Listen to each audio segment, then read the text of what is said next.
Now, our activities panel in Lizzie, we call it the home screen, is how you get to the activities panel, is pretty functional in the sense that it keeps you alerted to pretty much everything that you need to be doing.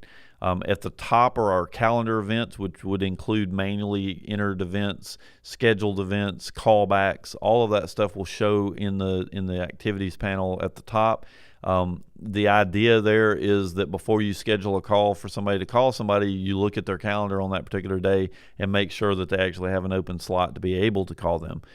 It's kind of crazy to us to go and schedule a date without actually looking to see what's already scheduled or whether the person's on a vacation or anything else for that matter.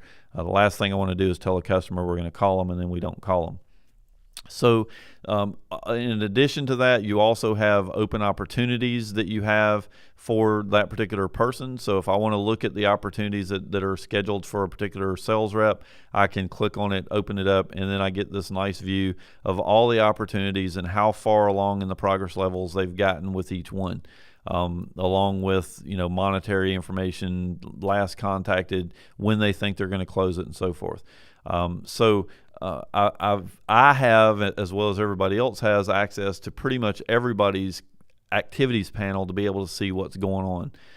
In addition, if I want to look to see if she's missed some phone calls, past due scheduled calls, these are always going to be here because they're linked to topics. They were scheduled for me to call someone back, and that call topic is still open, and we didn't call them or we didn't move the date into the future. So the idea is that if I have a scheduled call for today and I go and I make that call, I am supposed to either complete the call complete the topic if the item is no longer relevant. The customer's already bought another unit. He's not interested in buying anything from us.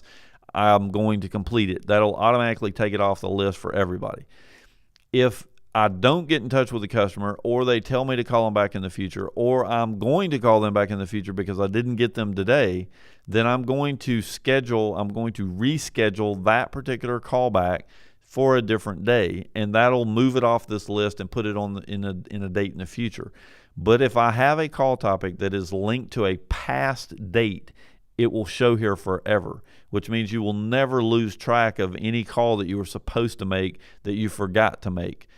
It'll just keep moving with you every single day until you actually either make the call, complete the topic, or schedule it into the future to get it off the list.